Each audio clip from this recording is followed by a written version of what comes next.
Happy Friday, everybody. Another week is in the books. And when it's Friday, that man right there, the professor, the Spreewell was right host, Armando Lara, who teaches at UC Berkeley and also joins me once a week to talk Warriors basketball. It is chaos, my friend, in the world of the Golden State Warriors. We're going to break it down. If there's any good news, and there's some silver linings here and there, Armando, it's that we're no longer the only people out in the public sphere calling out the head coach. This is picking up some traction, man. Like the fan base is disgruntled. Are you feeling that too?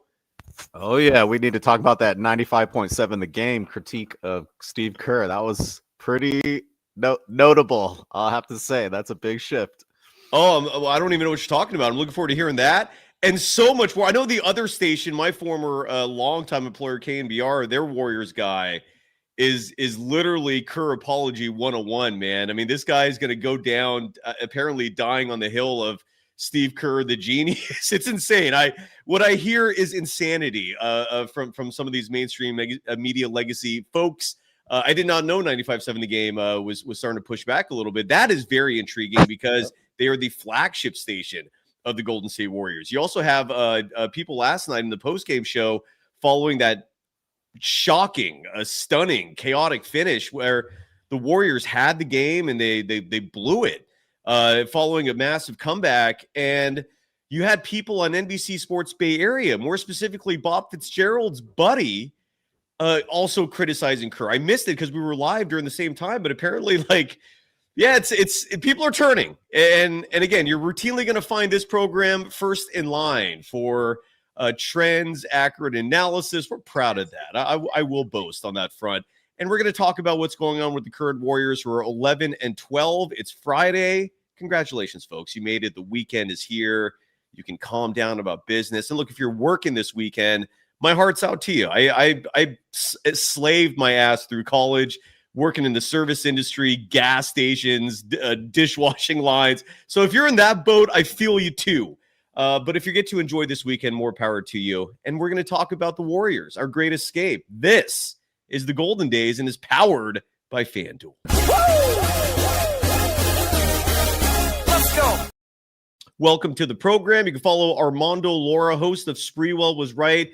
You will see, not now, but when I make some edits, the handle for Spreewell Was Right in the YouTube description of today's show. You can also follow Armando Lara on Threads at Mando_man10. You can follow me, Cyrus Saatsaz, on Threads and Instagram at Dog_Wild. 7 letters, super easy, a little more complicated on the Twitter side at Surf Journalist. The program on pretty much all platforms, at least not Blue Sky, but everywhere else, at Golden Days Pod. And the Warriors resume action tomorrow. They take on the Cleveland Cavaliers, who themselves are dealing with some issues this season, not nearly as complex and befuddling as the Golden State Warriors. Their issue is pretty simple.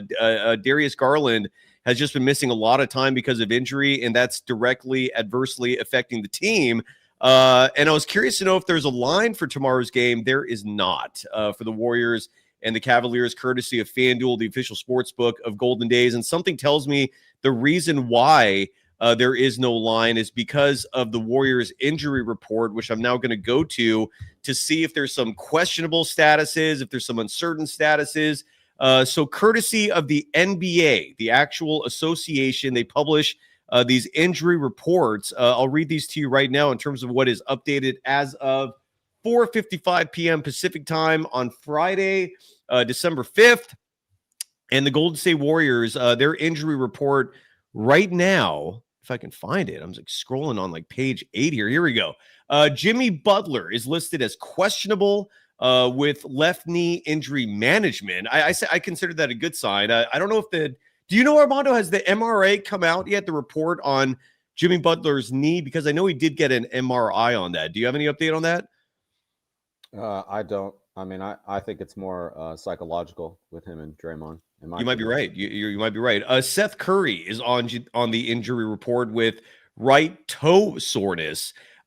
Steph remains out. He's not on this trip. Draymond Green listed as questionable with a right midfoot sprain. Al Horford, who played Thursday, Armando's favorite player, I think facetious, is listed as out with that right sciatic nerve irritation, the old man injury that LeBron James has been dealing with as well. D'Anthony Melton listed as questionable with left knee injury management. He made his debut last night. Alex Tui remains out with left knee injury management as well. And then for the Cleveland Cavaliers, so that's a long list in and of itself. We'll talk about that in just a second. For the Cleveland Cavaliers, if I can find their report, this is a long-ass sheet of injuries for the teams. Here we go. Cleveland Cavaliers. Jared Allen is out. That's a good sign for the Warriors. He has a right third finger strain. Darius Garland is out with a left great toe injury management. Sam Merrill is out with a right hand sprain. Evan Mobley will be available. That's not good news for the Warriors because of illness. Let's hope he doesn't spread that bug to the Golden State Warriors. Larry Nance Jr. out with a right calf strain. Tyrese Proctor is out for personal reasons. And Max Strus is out because he has left foot surgery due to a Jones fracture. So he's probably out for the year, or at least for a long-ass time. So a whole bunch of injuries. A lot of uncertainty going into tomorrow's game. Armando, let's start there. What are you feeling? How are you feeling about the Warriors continuing this brief road trip? 3 games. They lose that stunner last night in Philly. I'm going to ask you about that as well. But looking ahead to Cleveland, first and foremost, we have no idea who's playing. There's no line courtesy of FanDuel. What do you expect in Cleveland tomorrow? Who did you say was injured on Cleveland? I'll start over. No rush. Hold on. Give me 1 second. You're kidding, right? Yeah. Hey, man, I had this thought that so I played basketball a couple hours ago. Usually, in Oakland, it's pretty athletic game, but occasionally one team is hyper athletic and the other team isn't. Where do you play? I need some context here. Where in Oakland do you play? At 24 Hours in Fruitvale. So these are indoor games. Yeah. Okay. And it was the first time in a long time that I got to chill. And I had athletes around me, so I could full court press. I didn't even have to run back on offense. I could just relax. And then, after 4 games, we stopped trying that hard, and the other team got super motivated and made it close. And then we just tried the last 2 plays and won the game. It kind of reminded me a little bit of the close games that we've been witnessing the last 2 nights against the Thunder and what do call it? What was last night? The Sixers. It's an absolute joke. The other teams are just laughing at the Warriors. They're not trying at all. They just come out in the first quarter. What were the Sixers up 25-5 or something like that in the first quarter? Well, yeah, the Warriors scored 10 first quarter points. The biggest lead for Philly in the game total, I have that figure, which was probably in the first quarter. Biggest lead was 24.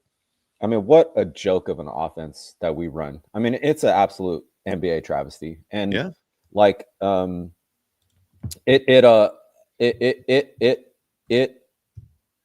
when the media likes to talk about it as a game of runs. Oh, the other team's going to make a run back. But when you're playing guys that the Warriors are playing, you trot out 4 guards like that, they're just going to have to try their absolute hardest, maximal effort, 120%. And someone's going to get injured playing that hard.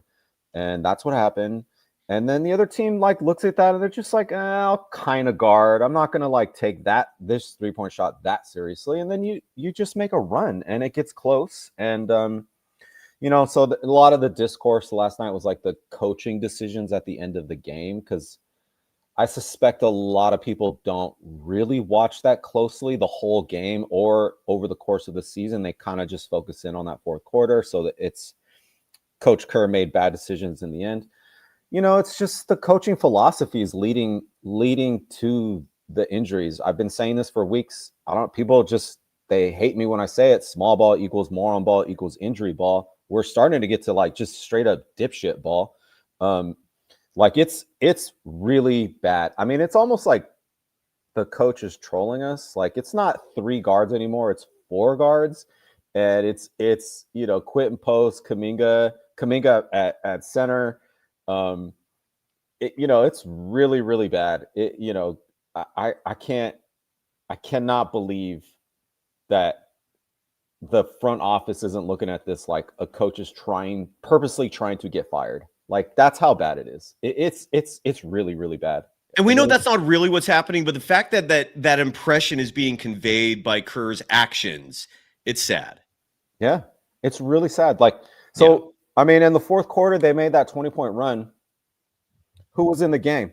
Who did I say last week that should be first off the bench with the top 5 wing players? Guy Santos. Guy Santos was in the game. You did. That's right. They had Will Richards and they had Melton. Those are wings, switchable wings. And they made a 20-point run as soon as they played wings. And then they just brought in 4 guards. And, I think the part where I'm like, is the coach trying to get fired?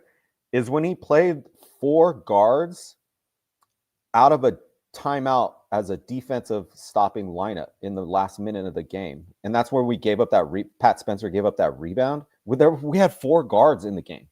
And I don't really understand, like,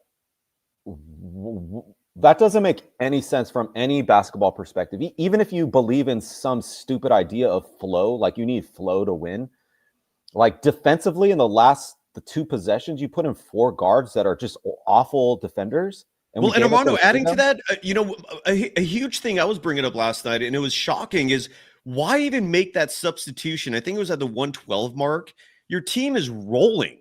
I mean, you literally engineered this massive comeback. You have this 5-man group that you had to disrupt at around the 5-minute and change mark because DeAnthony Melton's on a minute restriction, right? So you can only play him about 20 minutes, and he hit that 20-minute mark with about 5 minutes to play. So you make this substitution. I can't remember who was brought in for him, but it doesn't matter because you're still rolling. The team, I believe, was down, but they were like on the verge of taking over at that point. Here, I'll bring it up again just to be exact.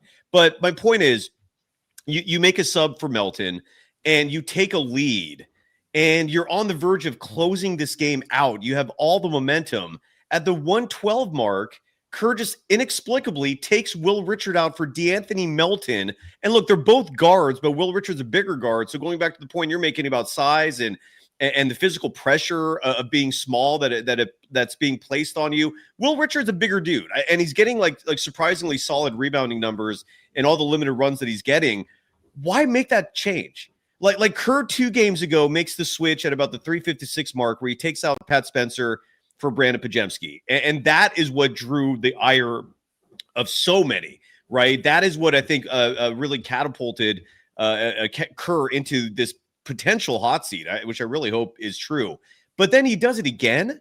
And his post-game explanation is regarding the Pat Spencer substitution 2 games ago was, well, it was tricky. I think he used the word tricky to try to justify making that switch, again, without providing any specifics. Then last night at the 112 mark, he subs out Will Richard to bring DeAnthony Melton back in.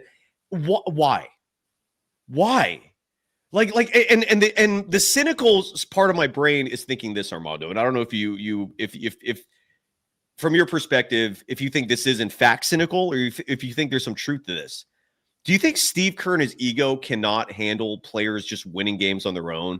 And what I mean by that is, do you think the substitutions are being made so that Kerr can put his imprint on these games so that afterwards he could be smiling and boastful about the fact that he had a responsible role in this game because he made some pivotal substitution late that made a difference, and it's unfortunately blowing up in his face. And again, maybe I'm just being cynical here, but to me, there's no mistaking the size of the ego with this individual, and that I feel like would be an egotistical type of move to make, that I got to make one more switch here just so that I can take credit for this win. Or am I just being absolutely cynical and that's a bad take? What are your thoughts on that? Okay, I think the first night, I mean, I guess I hear what you're saying. I think it's plausible.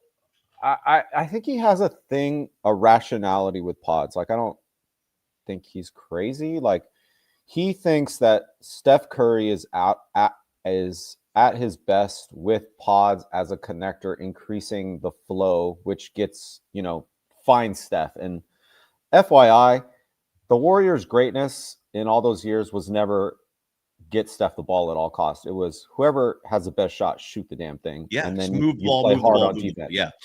And so I don't know where they're on this Steph Curry thing now, but I think part of it is like they know Pods is a sensitive guy. I mean, last year he took a psychological break. He faked an injury to get it because he was having trouble. And I think there's some fear of like undermining this kid's confidence. I think there's something like that because like it's just noticeable from top to bottom. Like they're not really allowed to criticize. Like the only criticisms they're allowed to give are like, don't go at pump fakes on you see that the coaches get a little mad when Pods like goes for a pump fake at the 3-point line, or when he's not aggressive enough. They'll say that in media. He needs to shoot more, be more aggressive. And that's because the defense is purposely leaving him open. He's not spreading the floor at all. But it does strike me. And then you see with the way Azubuike critiques Pods, like, you know, Pods will make a crazy DEFCON 1 defensive mistake. And then Azubuike can never say Pods' name. He'll just say, you know, you gotta play better defense than that. He can never say Pods' name directly. They'll say Kuminga's name all day. But so there's some top to bottom thing about keeping this kid's confidence up. So I think that's why the Pat Spencer thing happened in that game. It that's the only other logic to me that I could reasonably think of, other than what you said, which is that his system needs to be perceived as the reason for winning, or the reason they're close in the game. Like I really, you know, Sai, like I freaking love it.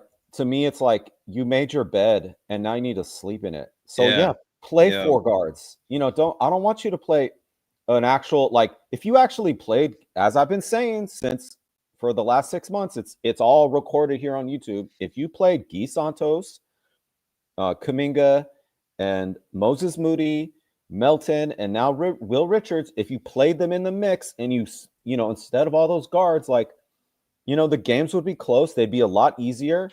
The wins would be a lot easier. And, you know, there'd be a lot less injuries. You know, that's how this stuff works. Like you have to learn to watch with Physics. a fatigue meter. And they don't. It's absolute physics. You know, like, why are they turning the ball over? Well, maybe because everybody on the court is 6'2". You know, being guarded by 6'7", 6'8", 6'9" small forwards with like, huge wingspans, right? Yeah. Their hands are everywhere, arms everywhere. No, it's great. Like, we had this guy on the show last night, an audience member who had never been on the show before, a funny guy. I think his name was AJ, but he was spot on. I mean, he was just entertaining, and I hope he comes back soon. And he was bringing up those exact points and about size and the fact that it's basketball. Like how is it not in this man's head that height matters, length matters? Like, it's a 10-foot rim. The closer you are to it, the more likely you can get the ball in the hoop. Like, how are these very basic fundamental concepts of physics that have been around in the NBA game since Dr. James Naismith invented this thing? How is it not registering? And look, Nelly and now Steve Kerr. And Steve Kerr just reminds me of Nelly right now. That's like, I feel like it's just Nelly all over again, where size doesn't matter. He's just focused on speed, on beating the opposition to the focal point, with no emphasis on the ramifications defensively, on the ramifications, like you said, for things like turnovers. It's crazy. I want to address, it's losing ball now. Like it is, like, me and my cousins. So we can't quite decide where this is going. We should talk about this. And by the way, so I do have to leave it hard at 5:55. I know. Yeah, we're good. But the like, is the injury cycle that they're in, the injury spin cycle they're in, which is, you know, I've been calling it the go home in a body bag program 4.0. But to me, this team is inevitably going to get some wins when the schedule lightens up here. And what the other thing going on in the league right now is, you know, option one is the go home in a body bag program 4.0 occurs in round 1 of the playoffs, or in the play-in tournament. Like, they make the play-in tournament, they lose, and they're home. There's not really any injuries. Or they win and they make round 1 and they get freaking, like, you know, they have to inject everybody with steroids. You know, Al Horford is literally going to die on the court in a playoff if he actually touches the playoff court. And like, so that's one route. But the other go home in a body bag program, which we didn't really didn't anticipate as, the spin cycle they're in regular season. Draymond just got hurt last night, and Jimmy was hurt before. Some of that is like quitting. They know they don't really have a chance with this coach and what they're playing with. Like, it is kind of getting disillusioned. Like, they're at a DEFCON 5 crux in the road. And side note, real quick, Jimmy Butler, the MRI, according to Nick Friedel of The Athletic, came clean. So there's no lingering issues there. Sorry to interrupt. Yeah. No, I think one thing that they're hoping not happen is like, so Draymond's out and Curry's going to come back.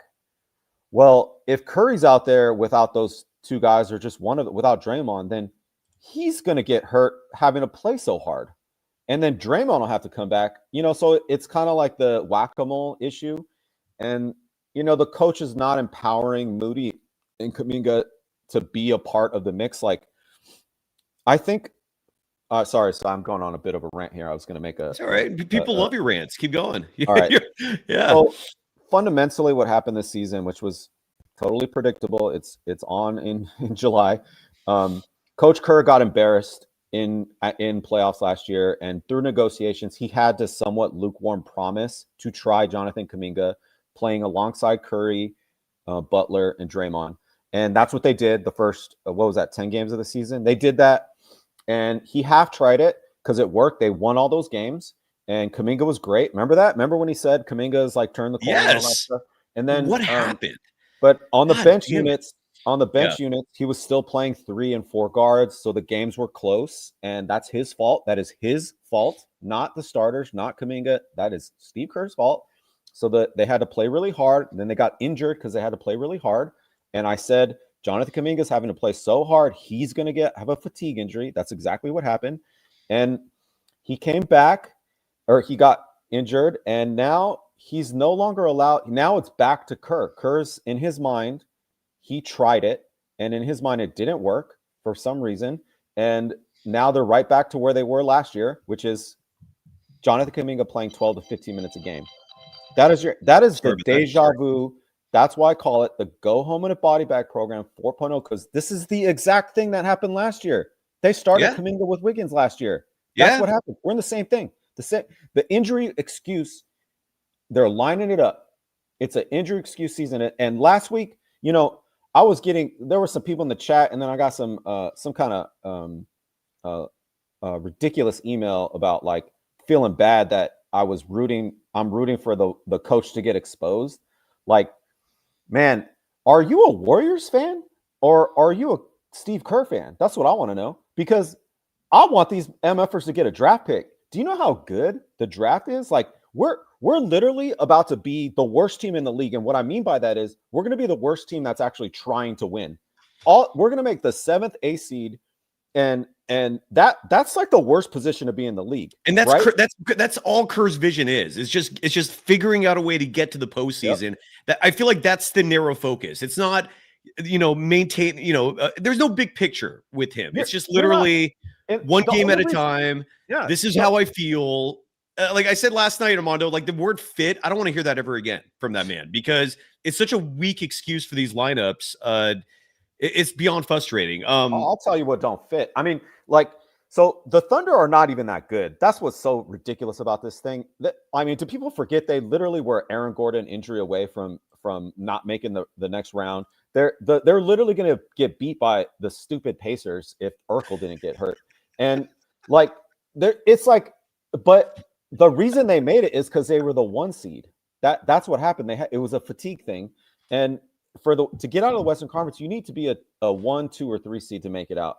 And, I think all the teams below them, 8th, and let me tell you guys, the Blazers are coming for the Warriors, and Memphis is going to have a turnaround if you guys watch the league. But the rest of those teams below them are going to be the tank is going to be unreal. There are 4 franchise level players in the draft, maybe 5. And, I think if I'm a Warriors fan, like, this shit is not, I'm not copacetic with what's going on. Like, I want to be in the lottery. Like, this is done. And, I'm just a little bit ahead of this. Like, I've done some of this giving up 2 years ago, like when I saw what the coach is doing. So to me, you got to get rid of this coach. You got to bring somebody in who's going to play the wings on this team. There's a hidden championship roster on this team. There's a hidden injury-free roster on this team. This coach is not with the program. He's demonstrating it. It's time to make a change, or you got to root for it to be exposed, because otherwise you're not a fan. You're not a Warriors fan. You don't care about this franchise on a wider basis. Yeah. I feel like there's two types. I feel like there's two types of fans, Armando, and this program clearly caters to the latter. And again, this is just subjective. Maybe I'm totally off base here, but from my perspective, I feel like the two types of fans are there's cheerleaders, right? Those are the ones that just no matter what, like all they're about is just rooting for the team. They don't want to hear criticism ever. This show ain't for you. Okay. Like, this is not a cheerleader show. And I've said this from the very beginning. I've never misrepresented who I am and who this program is, because we're part of the other fan base. The second one, which is you love your team, but you're not going to sit there complacently when things are going astray. Right. And that's, and what you're talking about is sometimes small sacrifices are necessary for big picture growth. Case in point, draft picks, right? I mean, what's the point of being an 8 seed who ends up, being eliminated in the play-in, or maybe you make the first round, but you go nowhere, and then you're out of the lottery. Your draft pick turns into a Brandon Pajemski instead of a top 10 pick. Yeah, and the cheerleader side of it, they're very short-sighted, obviously, because they're not thinking big picture. All they care about is today. Are you going to win today? And those folks, I think, will ride and die with Kerr. And then you have the second boat, which is people looking at this going, what the hell is going on with my team? Like, why is this guy mismanaging these rosters? A couple things in the chat I want to get to. Cuz, who, if I'm not mistaken, is an ardent Steve Kerr apologist. So naturally, most of his comments, or her, sorry for the gender thing. I have no idea what your gender is, but writing 10 of the 15 players on the team are true guards. Of course, you're going to see small lineups.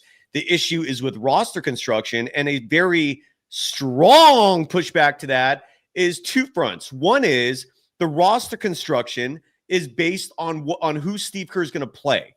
Bob Myers, and I posted this clip on social media recently because I finally got the high quality version of Bob Myers and the speech he gave. This was back in 2023, right after the team traded James Wiseman to get GP2. That was that 4-team trade. Sadiq Bey went to the Hawks. And Bob Myers was asked about the buyout market and whether the team is going to add any size to the team, because their tallest player at that point was 6'9". I think it was JaMychal Green or Kevon Looney were the team's biggest players. And Bob Myers very clearly said, what's the point of adding a big in the buyout market if we have a coach who won't play them? It's a waste of money. It's a waste of time. So, and look, this is nothing new. This is how most teams operate. But again, with Steve Kerr, who's so biased and leans so strongly towards smaller players, what good is it to not stack your team with guys that he actually will give minutes to? And that leads to the second part, which is, yeah, this team has like 9, maybe 10 guards, but if you play the best 4 or 5 with the remaining non-guards, I think you're fine. And this goes to the roster that you and I think agree with, that the roster is there, but the worst players are oftentimes getting the most minutes. And this is why Steve Kerr is so culpable. Why is Steve Kerr why is Brandon Pajemski third on this team in minutes? Why is Buddy Hield one of the top minute getters and closing games night after night? GP2, look, he's been having some solid game. I'm not going to even mention him, other than the fact that my only gripe with GP2 is he takes Kuminga's minutes. And he looks great in the games against lesser teams like the Pelicans. The Spurs are a notable exception for high quality teams the Warriors have played, where GP2 actually had a positive impact. But the moment you play these teams that are bigger, more athletic, GP2 gets phased out fast for very good reason. I also don't understand why he wasn't in the game last night in the final possession. If he's one of your best defensive players, why is he not defending an inbound play that set up the Sixers for a game winner? Make that make sense. But my point again is, even though this roster is guard heavy, you can still play the right guys and be successful. And this begs the question of Hamza Kasim, which is, who are the best players? And I'd love for both of us to conduct this exercise to kind of show people, if we're doing like a power rankings of individual Warrior players, there's a strong disconnect between what I feel is common sense and what Steve Kerr believes, right? In terms of who the best players are. So let's take away the top three, right? Steph, Draymond, Jimmy Butler. I think it's safe to say, even in their older age, we can put them in the top three. None of those players are also available, likely. I think Jimmy and Dre are questionable, but if they don't play, don't be surprised. But let's say for the sake of argument, they're not playing and those three are out. Stephen Curry's already out. Let's do a power rankings for the remaining players, right? Number 4 on my list, and this is one of many egregious decisions by Steve Kerr in my book, is why are you not starting Kuminga? Like, why did you pull him from the starting lineup? That front court that of Kuminga, Draymond, and Jimmy Butler, and this is leading to me saying Kuminga is your 4th best player on this team. Clearly, I don't think it's even up for debate. But unless you're a Steve Kerr apologist or Jonathan Kuminga hater, and then at which point I'm curious to know who you're going to put ahead of him on this roster. But you go back to those first 5 games when Kuminga was starting and he was producing, and that front line was imposing. I remember clearly them beating the Nuggets and Lakers with that front line. Why not put those 3 out there and surround them with 2 shooters? Why not put those 3 out there and surround them with Steph and Seth, Steph and Melton, Richard and one of those 3? Even Steph, and if you're going to play Buddy Hield, fine. Play him with those 3 and Steph, or those 3 and another shooter, because you're going to get the space and you're going to see results in the process. I feel like that's Buddy Hield's primary reasoning for still getting minutes is the spacing he provides, because defenders still treat him like a serious shooter, even though he's at 30% on the year, 23 games in. So Kuminga's my 4. I don't understand why he's starting. And beyond that, it doesn't matter what the order is. I'll just read off all the names that are not Pajemski, that are not Buddy Hield. No disrespect to Pat Spencer, who's been playing phenomenal basketball, but he's a two-way player who will, in all likelihood, will not get a guaranteed spot on this roster. And for all the hero ball that he's been playing, they still didn't win. And there are better players on this team. So Melton, Seth, Moses Moody, Jonathan Kuminga, Quentin Post, Trace Jackson Davis, all of those guys need to be above the bottom 4. And the bottom 4 to me is very clear. Al Horford, Brandon Pajemski, Buddy Hield, and I begrudgingly say this, GP2. What are your thoughts on the rotation and the pecking order in terms of like the best players on this team? Because to me, again, the top 5 outside of the big 3, Kuminga, maybe you put Moses Moody 5th, DeAnthony Melton 5th, maybe. And soon after that, it's Moody, Will Richard, who's been playing great ball. Like, that's your ranking right there. What are your thoughts on it? Yeah, I mean, we've done this numerous times over the last months. Like, it seems like there's some new people in the chat. You know, you guys are coming from cheerleader outlets, so you could go back if y'all want to hear some gumdrop lollipop lane comments. Not going to be able to do that here. I think the front office made it pretty clear who they think the best top 5 players in the team are. Just play them. Play the highest paid players, and it's winning time. Winning time. The lineup of Jonathan Kuminga, Moses Moody, Steph Curry, Draymond Green, Jimmy Butler has played 2 plays together all season. I doubt they've practiced. Still, I doubt they've scrimmaged a single second together.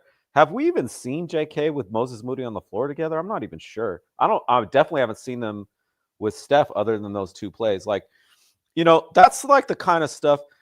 If that isn't the sun of the solar system of the team, everybody should be in orbit around that. Pod should be the backup point guard to that. Will Richards should be the backup shooting guard to that. Guy Santos should be the backup small forward to that. This is Quentin Post should come in and Trace Jackson Davis should be filling in that front court minutes. It ain't that hard. Y'all act like it's this big mystery or whatever. These players are not that good. Like, yeah, they're not. No one's gonna succeed if you're playing undersized at every single position. And do you know what it's like to try to score the basketball against somebody that has 4 or 5 inches on you? Do you know it's not easy? You can do that. You can actually do it. But the amount of fatigue and energy sink it takes to do that, chat. lot of these new folks in here. And Armando, I always think of it from the other perspective. Like my thought is always from the opposing player's perspective, meaning if you're like 6'7" and the defender's 6'3" or 6'2", like you're just feasting. Like all you see in front of you is green. Like just looking like go. In the summer, I was trying to teach about people.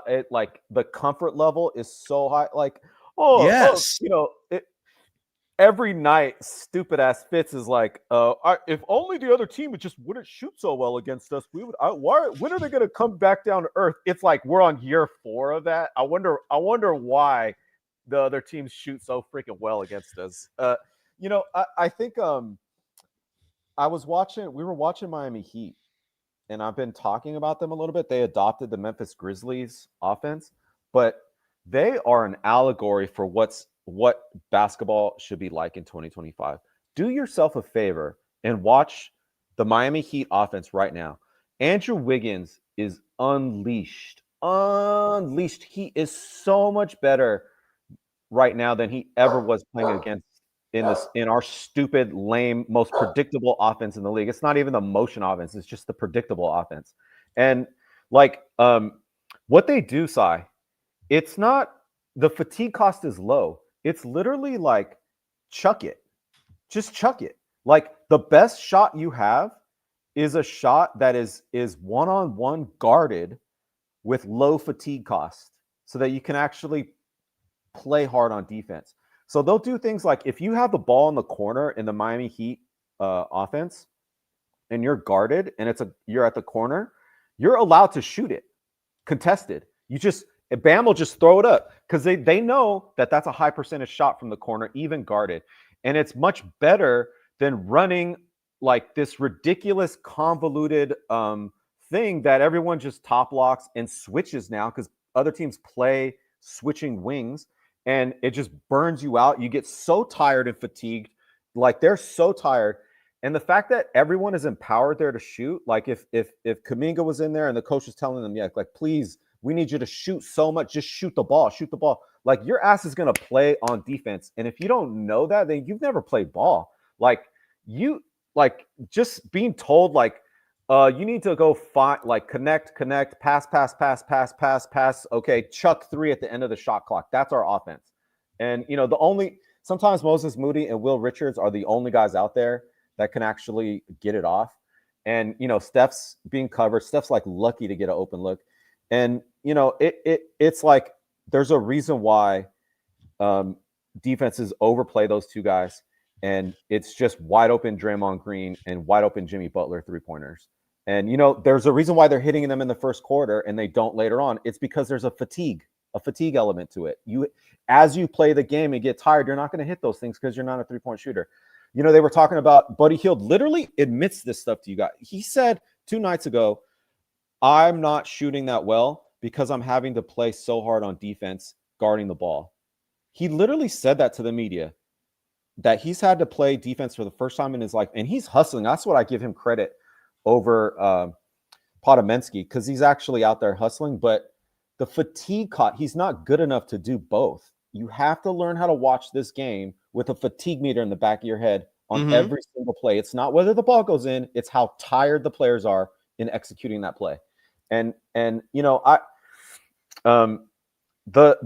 so when now you're seeing the Kerr supporters move the goalpost, that's what you guys need to be wary of when you're arguing online and you're getting into fights on Reddit and this doesn't really happen in real life because people don't watch, but the goalpost is moved. It was so funny to me when people were complaining about Steve Kerr's performance against the Thunder, and then Warriors fans suddenly switching to, or the 60% of fans that think Steve Kerr can do no wrong and you're not allowed to critique him, God forbid a human being is fallible, that somehow the Thunder are so good and the Warriors never had a chance, so it's not his fault. So bullshit. That fundamentally they're not good enough. So bullshit. Even if that's true with the current constitution of the coaching, the goalpost is moved. Because to anyone, Armando, to anyone who believes that, fuck you. Sorry, continue on. Oh shit, that hurt me. It's such a good drop. I any opportunity. Oh man, that got me. You just gave me a spasm, man. Look, this is what I mean. If you hear people say that all you got to respond back is moving goalpost, these were the same people that argued that the 30 games at the end of last year was a signal that we are a championship contending team, and that the only thing we needed to do was add Al Horford, and that was going to take us over the top.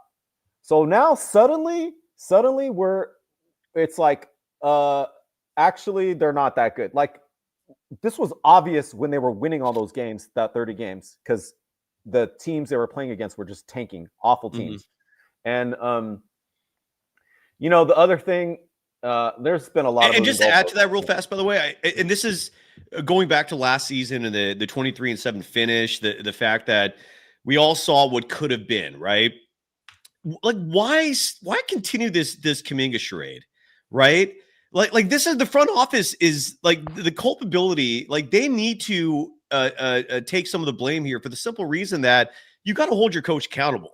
It is a two-way street. Like if you're hamstrung to put together a roster that any other NBA team would scoff at, right? But because of the lunacy of it, but you have Steve Kerr as your coach, and you're limited to who he's going to play and his type of player that he likes. But why keep Kuminga? Like what is the like if you're not going to have a serious conversation with Kerr about the fact that he's not playing your $22 million a year player in the fourth quarter of games, and he's not starting him, and he's just relegating him as this role player, like, why have you kept him all this time, right? Either you're gonna have that hard conversation with Kerr where you kind of just hammer to him, look, you're not a king here, you're not a god. Like sometimes you're gonna have to bend to the will of the organization and the team instead of just doing what you want to do. That's my serious frustration with this man, is the lack of accountability, the lack of consequences. He just does whatever the F he wants and gets away with it. And people just shrug when it doesn't work out, like routinely. It's insane, man. Like, the number of people that don't pay attention to nuance of the game, it sucks, because the reality of it is Kuminga's still on your team. He's being utilized horribly. I don't know how you don't point the finger at Steve Kerr on that. And look, if you're dreaming about Giannis Antetokounmpo, right, who's definitely going to get traded from the Bucks, it's not a matter of if, it's a matter of when and for who. You can't trade Kuminga until January 15th.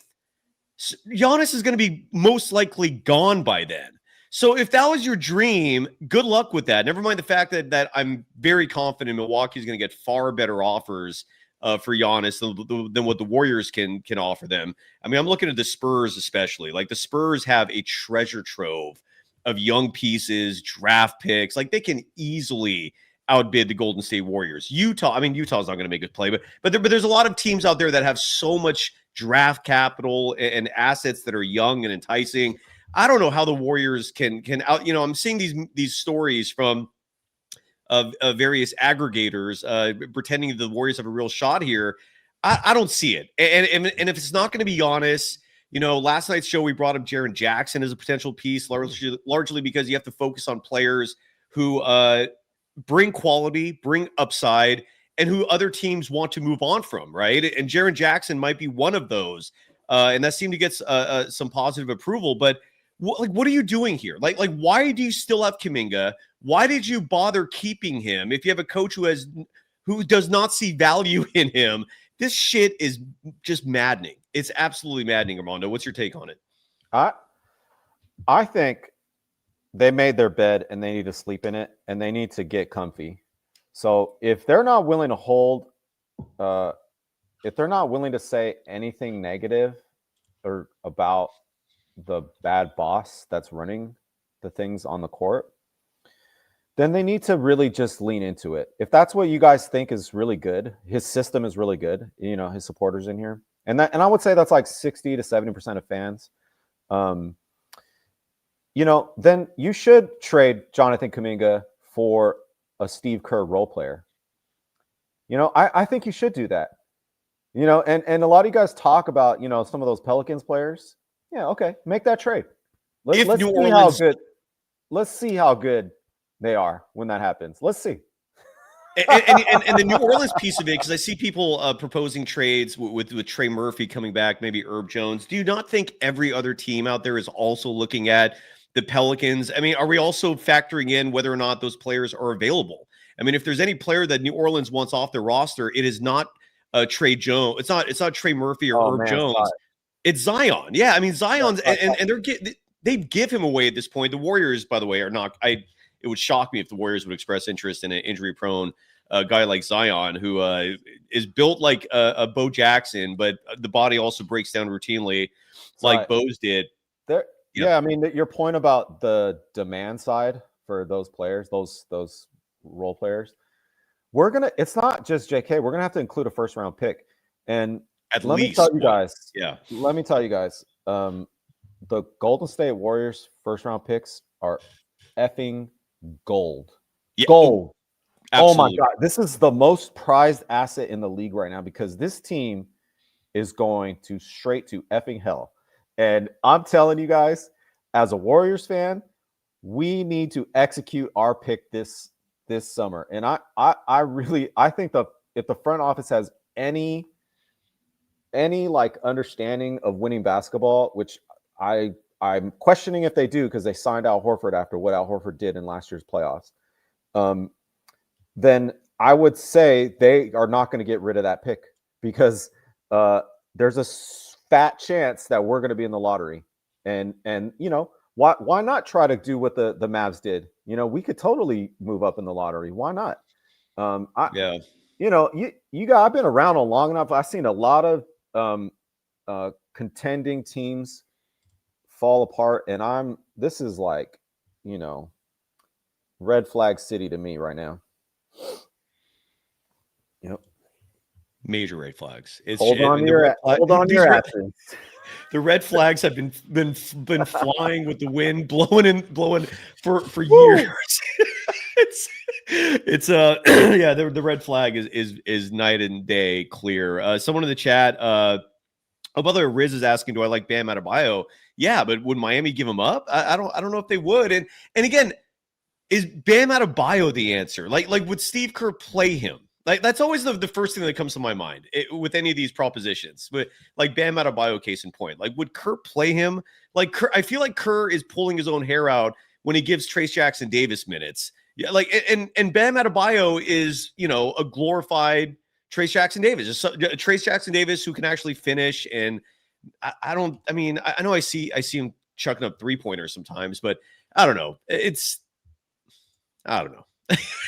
Maybe. And with a trade like Bam, you also have to, I believe, include a Draymond. I don't know. Let's bust open the trade machine and see what's going on with the Miami Heat. Armando, are you keen on that? Miami is trying to make the finals in the weak ass East. They got a shot, and I'll tell you this, chat. The Mian cousins put a bet on the Miami Heat making the Eastern Conference Finals, and if they do, we're going to win $12,000. So that'll be a nice prediction. But so I don't think they're going to trade Bam because the East is so weak. You know, it's so weak. I think they really want Kuminga, but they want to get the desperate panic trade from the Warriors. By the way, a lot of teams want Jonathan Kuminga. That's one of the biggest misnomers I see out there. One of the biggest myths that he doesn't have trade value, bro. Bull effing shit, man. If Jonathan Kuminga was an unrestricted free agent, you would have a bidding war for this guy's services because every team not named the Golden State Warriors head coach Steve Kerr, sorry, that didn't make sense, but I hope you followed along, would love him on their team, especially teams that are like the Kings. Oh my God, the Kings would go head over heels for a guy like Kuminga. I mean, I know the Sixers want him, the Heat want him. You know, it's Phoenix would want him. Yeah, Chicago you know, I would think, want him. They're like, yeah, we could do a whole exercise on that. There's a lot of teams. Sorry, go ahead. Yeah. No, they're just not going to play a premium because they know it's a franchise in distress and they want to get a distressed asset. They don't want to pay a premium from a distressed team. That means you lose the trade. That's the NBA way. You guys got to keep up with this stuff. Exactly. And that's always how I look at it in the big picture is asset management. Everything's a negotiation. Leverage factors into any deal involving two entities. And yeah, the Warriors right now, like that's what teams are looking at with Kuminga. They're like, well, the Warriors have his rights. We're not going to get fleeced in this deal. He might be gone for nothing soon. So Kuminga and Moody, just for the sake of argument, and I'm going to start including Podziemski in every one of these trades just to get him off the roster. So the trade successful. So the Warriors could get Bam Adebayo. I think the question would be, would the Heat give him up? And would the Warriors want him? Because here's the part that like I think a lot of fans are missing, Armando, and I don't know if you agree with me on this or not. And this is Joe Lacob's thinking, right? How do we sell seats next year?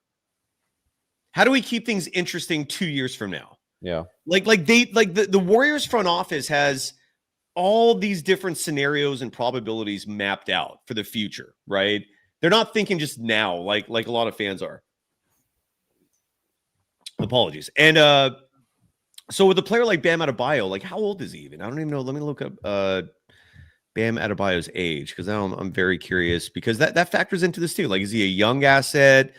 Is he someone that's like pushing 30? So Bam Adebayo, who this year is averaging 19.5 points per game, 8.8 rebounds per game. So he's 28. He turns 29 in July. So he's young. I wouldn't hate it. And someone was laughing about the Trace Jackson Davis comparison. All I'm trying to say is like, I'm comparing them in terms of skill sets, in terms of what they bring to the table. Clearly, Bam Adebayo is like levels ahead of Trace Jackson Davis, but I hope you follow along with that point. I don't know. Would you do that, Bam Adebayo? Because you brought up the fact that they're pursuing a title, and maybe Miami has zero interest in that. I don't know if the Warriors would have interest in that. Is Bam Adebayo surrounded by a bunch of nobodies a year from now? Is that selling tickets? Is that the winning formula? I don't know. If I'm the Heat, I would definitely do that if it also got me a pick from the Warriors. I would totally do that. If you're the Warriors, would you do that? I think if you're not willing to move off the coach, I think you would. Yes. I think you would. Because there's going to be the other third possibility. I talked about go home in a body bag in the first round. I talked about the injury cycle, spin cycle they're in right now. The third possibility is the panic trade. They've made panic trades, 2 panic trades already in this era. And they might do a third one. And so, they totally are headed down that route. And, if I'm the Heat, it ain't even about Bam and Kuminga. They got that center, that second year center. Yep. And they have a lot of pieces. That guy next to Jonathan Kuminga, Andrew Wiggins, and Jaime Jaquez, Davion Wings, Mitchell, baby. Oh my God! I mean that team. And Miami's running this new offense that's starting to kind of become the latest trend. And I don't know if this is a reality that's going to sweep the NBA, but apparently screening is fading out. Which is insane. Like, I don't watch the Grizzlies and the Heat enough to study that style of offense, and I need to. But have you been watching that? Because apparently both Miami, I mean, look, the Memphis Grizzlies are not doing well right now. Miami is. In Miami, and this is a testament to Eric Spoelstra's greatness as a head coach. Like, he constantly is, when we talk about tinkering, not tinkering with rotations, tinkering with styles to see what works and what fits best with the talent you have on your team. And Miami's offense is running with the same system that Memphis and that French coach, whose name I always forget, is implementing, where they don't screen. It's a lot of movement, but you're not sacrificing a player to set up a potential spacing opportunity. You're basically just creating space by having everybody far apart. It's kind of crazy. That's what I said about earlier. Their low fatigue offense is what I call it. It's dude, don't set a pick. Literally just drive to the right. And somebody in the chat, you need great ISO players for that. Wrong. You don't watch. It's actually not about beating your man. You drive and get an edge on your man, because pretty much NBA players can do that who have size. They play wings. And you get a slight advantage and you draw some help and then you kick it. There's no screens involved. I mean, there's no pick and roll. They don't do back, really any side actions. You just go. And the other thing is you just chuck it. Sometimes the best shot available in the NBA right now is a low fatigue covered 3. And over you Hobbit. It's the players are so empowered there. And I guess to bring it back to the Warriors, and you talk about Spo innovating, one of the things I said over the summer is what I want to see from this team aren't home videos of Jonathan Kuminga practicing his dribbling. Yeah. I don't want to see home videos of Moses Moody sliding his feet. I don't want to see videos of Steph Curry running hills. What I want to see videos is Steve Kerr at a effing desk with a pen and a piece of paper, drawing up different offensive systems to take advantage of Moses Moody, Jonathan Kuminga, Steph Curry, Jimmy Butler, and Draymond Green. I want to see video highlights of this guy in an effing standing desk office because his back hurts. Just coming up with new plays and you supporters, you really think Steve Kerr was working and innovating and coming up with new stuff? Man, he was working on his longboarding skills, and then when he came home for surfing, making sure White Lotus, the recording had not been deleted over. That was his primary focus. No, he's got one foot out the door in that regard, and he's never been known as the sleep on the couch at night, addicted to work type of guy. Like NBA, man. This is the NBA. I know. Guys are dying for these head coach jobs. Agreed. You're telling me there's not talented minds that could actually get in here and innovate and work their ass off. This ain't just a game. This is $1 billion business. Agreed. And I don't. Man, it's a dereliction of duty, that front office, what they're doing with this coach, man. Dereliction of duty. And the thing about it is these dumb 70% of fans are still supporting it and showing up. We are right back, chat. We are right back to pre-Lacob era Bay Area fans supporting loser ball. I'm telling you, man, Nelly, Don Nelson's back. That's the feeling I get, is that Steve Kerr is just Don Nelson 2.0. It's just that's what we're seeing right now. And if you're an old school observer like me and Armando, like, this should drive you crazy. It's utterly. I never liked small ball under Nelly. I never liked the fact that fans would like the We Believe teams. They were awesome, but they never got past the second round of the playoffs. And suddenly, like, that's where we're at now. Where a lot of fans, again, the cheerleader fans, right? They're appreciative of that. Well, at least we got to the second round. Yep. So that's the dynasty now. We're no longer, like, championships are no longer the goal. It's just making the playoffs. And if you make it to the second round, that's the achievement. Like, what are we doing here, man? 2015 Kobe Bryant. You talked about the way they're going to sell tickets. All they got to do is announce a Steph Curry last final season with the Warriors, and these fans are going to show up paying $1,000 tickets for every game. If they announce that, the whole league revenue would go up. Like, they would literally be $1,000 seats in stupid New Orleans. Like, it costs like $80 to sit front row there, and like, they have it. They that's the plan. And that's what you guys are rooting for. It's ridiculous. Yeah, it's crazy. It's crazy. And the Warriors, again, they play a doubleheader tomorrow. And the silver lining, I thought, last night, besides DeAnthony Melton making his debut and showing the world he's a legitimate basketball player again, is that possibly Steve Kerr might learn from this whole thing, right? Okay, Podziemski's not that guy. Like the minutes being given to a slow-footed, average three-point shooter, maybe not the recipe for success, right? But that's such a pipe dream, because we know in reality, Pods is going to start again. He's going to be given a loose leash. It sucks. It absolutely sucks. All right. Before I go, I just wanted to. Could you pull up the schedule? I think let's look at the next sure month. The Warriors schedule for the next month. So for the remaining, so we're currently on December 5th. On that note, while I'm doing that, let me real quickly promote as well. I believe the last day, if you want to order from the Golden Days merch store and have that item get to you in time for Christmas, is December 11th. So please, folks, support the program if you don't mind. And check out the store. The link is available again on our YouTube page. If you're watching this on a bigger screen right there, click the QR code. and support the program. A lot of amazingly awesome gifts for the Warriors fan in your life. And going back to the Warriors schedule for the month of December, in case people forgot, a year ago at this time, Kuminga was the starter on this team. Draymond Green was coming off the bench, and what a distant memory that was.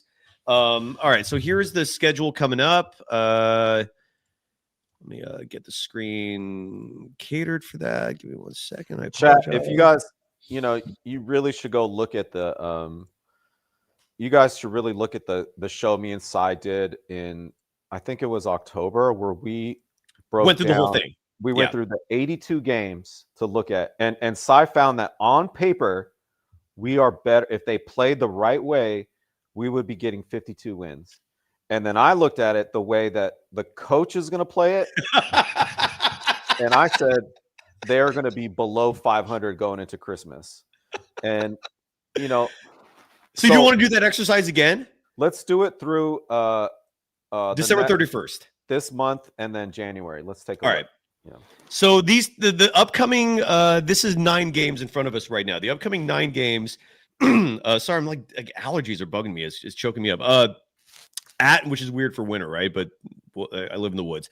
At Cleveland, at Chicago. That's Saturday, Sunday. Then they get a nice reprieve, and this is a 4-day break before they're home to play the Minnesota Timberwolves.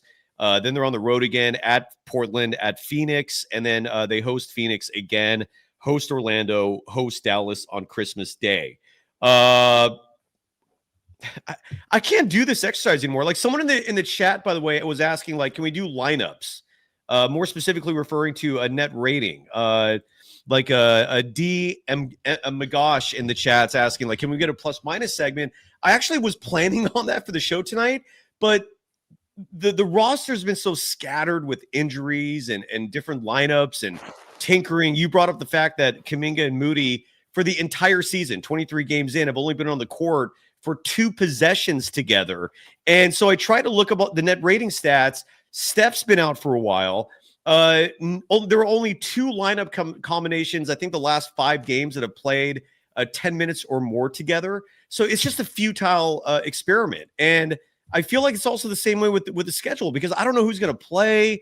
I don't know who the starters are. I'll let you do this, man. 9 games in. What's your prediction? So here's what I see. Me and my cousin Andres, we talk about the schedule all the time, and you guys think we're crazy for this. The coach literally said that they think about the schedule as a week-long basis. Can they win the week? They're thinking about it the way that we have been explaining to you guys. And I get killed in the chat. You guys just look at every game. Oh, they're better than Chicago, so they're going to win. No, wrong. That's a back-to-back game. So they're going to be lucky to go 1-2 against Cleveland and Chicago. It depends. Both Cleveland and Chicago are not on back-to-backs. They'll be rested, and so that's going to be a tough game. They might win one. My concern for this stretch here. Here's my concern, chat. They've already lined up Steph Curry to come back for that Minnesota game on Friday. There's going to be 5 days off. Correct. So that tells me that they're thinking about that as a quote-unquote big game, and a game that's nationally televised, NBA TV, that they need to win. And that means Minnesota will be thinking about it as such too. And right. That means that's going to be another hero legend game from our guys. So the same thing you saw with the Spurs, same thing you saw with the who was it recently? The oh man, I'm already blanking. Last week it was it was Utah. This is, by the way, I brought up on last night's show, the Warriors have lost 6 of 8. I think it was Houston. Yeah, that's when we got injured playing trying to go legend mode against them. That Houston game is going to be a repeat of Minnesota. We're going to get injured in the Minnesota game again because they're going to have to play so hard just to be in that game. So go back down, Si. Real quick, I will. But just to highlight this, the last 9 games, the Warriors have lost 6 of the last 9. There are only 3 wins, 2 against New Orleans, 1 against Utah. Just to give you some perspective, that strength of schedule, insanely important variable to factor into all this when you're talking about wins and losses. they're not beating anybody except for the worst teams. Now we move ahead to the next 9 games. So you know what's noticeable about the rest of the December is how easy the rest of it is, right? Portland, Phoenix, Orlando, Dallas. Those are bad teams, and if you go the last week, it's even easier. So the schedule really softens up. But the problem I have with this situation is that our vets have historically taken the post-Christmas week a little lightly. And it's because they're not freaking 25 hungry. They're family men.